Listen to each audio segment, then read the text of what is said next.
News नशा पर अक्सर हम वाहिद भाई के साथ चर्चा करते हैं तमाम तरह के अंतर्राष्ट्रीय मुद्दे पर, लेकिन जब देश में मुद्दा बड़ा हो तो जाहिर सी बात है कि वो भी चर्चा का हिस्सा बनेगा ही, क्योंकि इस वक्त कावड़ियों का मौसम है।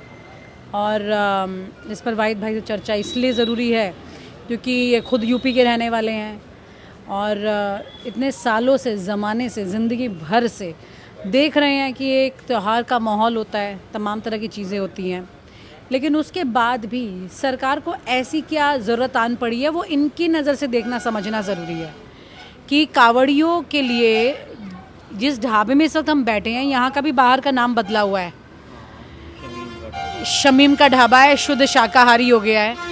तो शमीम भाई को भी शुद्ध शाकाहारी बताना पड़ रहा है खुद को, चाहे कोई शर्मा जी भले ही चिकन खाते हो तो कोई बात नहीं, लेकिन इनको बताना पड़ेगा, ऐसा हो गया है। देखिए विनीता जी, बात क्या है, आज मैं ख़ास तौर से आपके साथ इस टूर को मैं भी देखना चाहता था कि भाई बहरहाल ऐसी क्या परेशानी है।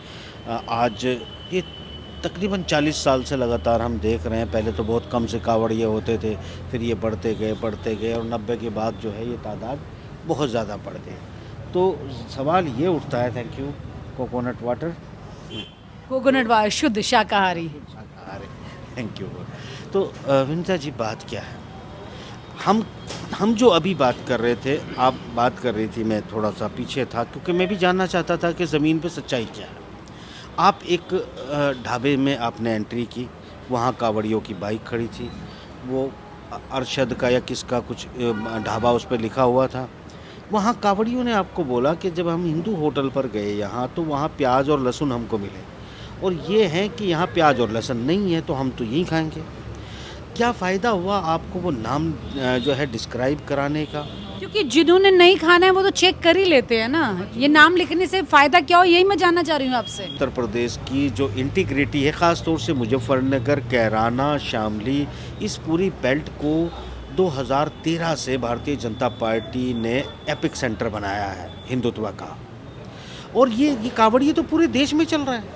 फिर ऐसी क्या ज़रूरी है कि आप मुजफ्फरनगर में ही नाम बदलवाओगे, मुजफ्फरनगर के शिव चौक पे ही सारा काम करोगे, फिर से मुजफ्फरनगर को ही आप गर्म करके वोट हासिल करना ये जो चाहोगे? नाम बदला गया है, ये एक चौक पर ज़्यादा किया गया है। आपने मुझे बताया कि जो मुजफ्फरनगर का चौक है, जहाँ से सब कावड़ लेके आते हैं, हरियाणा, दिल्ली और तमाम जगह के लोग वहीं से डाइवर्ट हो जाते हैं, तो उसी चौक पर नाम बदलने का संदेश देने का क्या मतलब है? मैं ये जानना चाह रही हूँ, राजनीतिक क्या पटकथा है, जबकि योगी आदित्यनाथ तो खुद फंसे हुए हैं इस वक्त दिल्ली के साथ विवाद में। देखिए, बड़ी सीधी सी बात यह है कि आपने कावड़ियों से, चूँकि देखिए, माफ़ करना, एक बात मैं वाज़ेह कर दूं कि मीडिया साथ देता है। ये एपिक सेंटर बनाते हैं, एक बुस्टअप करते हैं, देश में नफ़रतें पैदा करने का संदेश देते हैं, उसके नाम पर एक छोटा सा वोट परसेंट जो है उसे आप माफ़ करना, मैं छोटा सा ही कहूँगा क्योंकि देश बहुत बड़ा है, और एक छोटा सा वोट परसेंट आप इस दम पर हासिल करना चाहते हैं, तो इसका नुकसान। छोटा वोट परसेंट, सवर्ण वोट की बात कर रहे हैं आप? देखिए, अगर हम स्वर्ण वोट की बात करें तो स्वर्ण वोट तो स्वीपिंग है, ये मतलब एक जगह रुकता नहीं है। ये स्वर्ण वोट, आपने देखा होगा कि स्वर्ण वोट अखिलेश यादव के साथ भी थे, उससे पहले कांग्रेस के साथ रहे थे, भारतीय जनता पार्टी के साथ भी। अगर कल कांग्रेस या समाजवादी पार्टी आपको दिखाई देगी तो आप तमाम जो बड़ी सीटें होती हैं, या फिर जो अखिलेश यादव के साथ या मायावती के साथ भी जो है स्वर्ण वोट का एक बहुत बड़ा वर्ग रहा है जब उन्होंने सत्ता की है, तो ये तो शिफ्ट होता रहता है। असल में मानसिकता बदलने की ज़रूरत होती है उनकी, जिनका अभी आपने इंटरव्यू किया। उन्होंने क्या बोला कि हमें आज खाना नहीं मिल रहा है, हम जो है नौकरी करेंगे तो उनको पता नहीं कि कहाँ करने वाले हैं। वो आप देख रहे हैं कि वो कह रहे हैं कि हम अफोर्ड नहीं कर पा रहे हैं, खाने पीने की कोई व्यवस्था नहीं है, बिजली की व्यवस्था नहीं है, दुर्व्यवहार किया जा रहा है। ये सब बातें आपके सामने आई, यानी शिकायतें इन्हीं से हो रही है, इन्हीं सरकारों से, चाहे योगी की हो या धामी की हो। और ये इस तमाम जो शिकायतें हैं, इसको प्रॉफिट में बदलने की कोशिश कर रहे हैं। आरएसएस का और मोदी जी का ये फंडा रहा है कि जब कोई विपक्षी नेता या विपक्ष का कोई एक सेंटेंस इनके खिलाफ बोले तो वो उसे उसका डिफेंस नहीं करते हैं, लोग उसे पॉजिटिविटी में बदल देते हैं, यानी कि उसी चीज़ को लेके उल्टा हमला कर देते हैं। तो सवाल ये उठता है कि आपने ये देखा कि लोगों के, आपने कावड़ियों से बात की है, आपको कहीं से लगा कि उनके मन में कोई हिंदू मुस्लिम का भेदभाव था? मुझे तो लगा ही नहीं कि वो लोग कहीं पॉलिटिकल चीज़ों में इन्वॉल्व भी होने में इंटरेस्टेड थे, लेकिन ये संदेश तो चला जाता है। ये वो युवा मुझे लगे जिनको यही नहीं पता कि वो क्यों आ रहे हैं यहाँ पर, क्यों ये काम कर रहे हैं, लेकिन बस कर रहे हैं। ऐसे लोगों को मिसगाइडेड मिसाइल की तरह इस्तेमाल किया जा सकता है नेताओं द्वारा।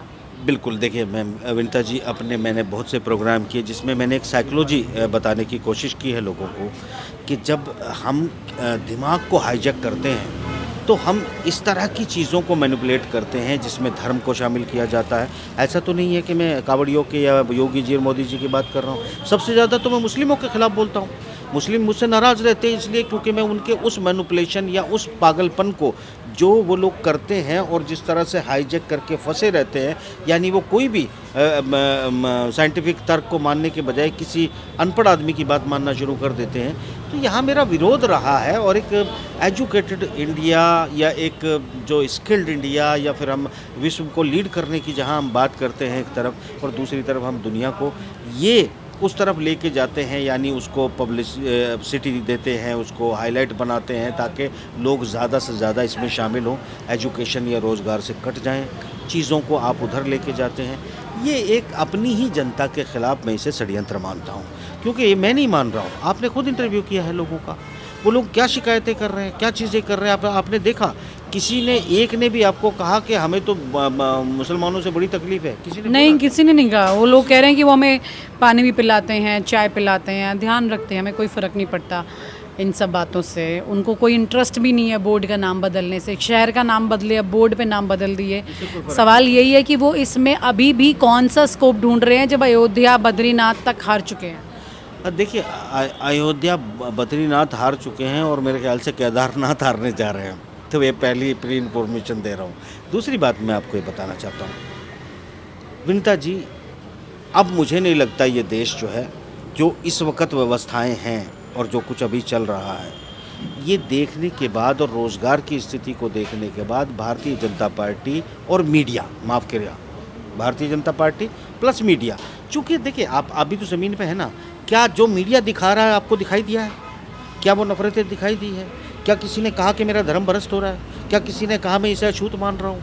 अगर ये तमाम बातें आपके सामने नहीं आई है और इन पर रोज़ डिबेट हो रही है, रोज़ बहस हो रही है, रोज़ छुआछूत और ऊंच नीच की बात की जा रही है, तो मीडिया और सरकार मिल के कर रहे हैं। तो मीडिया बेसिकली देश के हितों के लिए काम नहीं करता है, वो अपने ख़ास जो कॉरपोरेट हाउसेस हैं उनके हितों के लिए काम करता है, जिन्हें एक भारी इस देश में भीड़ चाहिए जिसे कैपिटलिज्म लाना। आप मुझे एक सवाल का ये जवाब दीजिए कि ये बोर्ड पर नाम बदलने वाला जो किस्सा है, ये फ्लॉप है कि चलेगा, ये कोई फ़ायदा देगा? मेरे ख्याल से ये फ्लॉप हो चुका है। आपने देखा कि ये फ्लॉप अभी एनवायरनमेंट आप देख रहे हैं, ये सबसे हॉट एपिक सेंटर है भारतीय जनता पार्टी का, जिसके दम पर उन्होंने उरूज हासिल किया, चाहे वो 90 का मामला हो, चाहे 92 का मामला हो, चाहे वो 13 में किया हो या फिर जो है 19 के चुनाव में इसी को गर्म किया गया हो, पलायन और फलाना ठिकाना, ये तमाम चीज़ें यहीं से इस्तेमाल हुई है और यहीं के लोग जो है आपको उकताए हुए नज़र आते हैं। कहीं पर उनको नहीं लगता कि हमें हिंदू मुस्लिम पर कोई चर्चा करनी चाहिए। वो कहते कि जर्मनी में ऐसा कभी हुआ था और इस देश में कभी नहीं हुआ, हालांकि बीजेपी कह रही है कि कांग्रेस ऐसा कर चुकी है। देखिए, कांग्रेस को हमने कभी क्लीन चिट दी नहीं है। कांग्रेस ने जो काम किया था वो ये किया था कि उन्होंने बेसिकली दलितों को और माइनॉरिटीज़ को किस तरीके से मैनिपुलेट किया था, वो एक बड़ा गेम था। भारतीय जनता पार्टी ने जो किया है वो क्या किया है, बिल्कुल ये कॉपी है। देखो मैं एक बात आपको बताना चाहता हूँ, फर्स्ट वर्ल्ड वॉर के बाद एक वहाँ पर थॉट शुरू हुई और वो थॉट जो शुरू हुआ था वो क्या था, यहूदियों के ख़िलाफ़ था।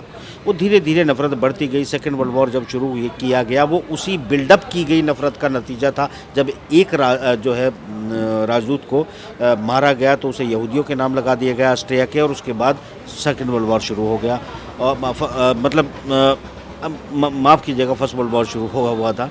तो यहाँ सेकेंड वर्ल्ड वॉर में जब ये नफ़रत इतनी बढ़ गई कि हिटलर ने क्या किया था, लोगों की पहचान अलग कर दी थी। यहूदियों को कहा था भाई अपना डेविड स्टार जो है आप लगा के चलिए, आप अपने घरों पे अपना नाम लिख दीजिए, आप अपने दुकानों पे अपना निशान लगाइए।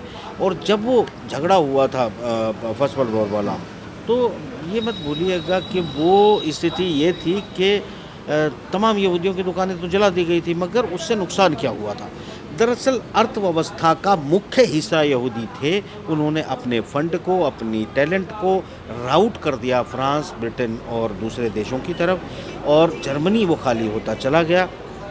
सेकेंड वर्ल्ड वॉर हुआ, आज तक रिकवर नहीं कर पाया। जर्मनी सबसे बड़ी ताकत के तौर पे था, जो पूरी दुनिया को चुनौती दे रहा था, जो 4 साल तक यूएसएसआर जैसी पावर के साथ लड़ा।